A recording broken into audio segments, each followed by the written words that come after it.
alumnos del primer año, si tienen un programita en mano, pueden mirar. La primera alumna es Catalina Rodríguez. Ella va a hacer un Little Schubert y luego una canción de cámara argentina de Felipe Bossa. Es decir, hoy tratamos de combinar un poco de canción de cámara alemana con canción de cámara argentina, tanto de compositores argentinos como compositoras. Ahí vamos a tener a Lita Espena y Celia Torrado.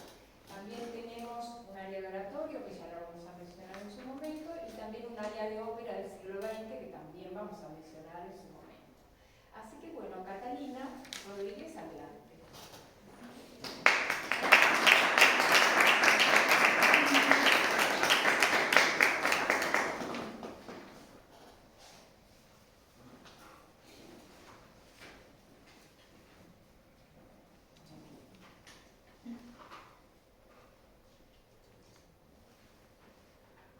Nähe des Geliebten es la cercanía del ser amado.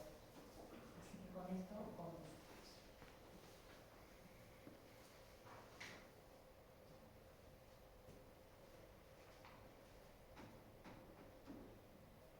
comenzamos.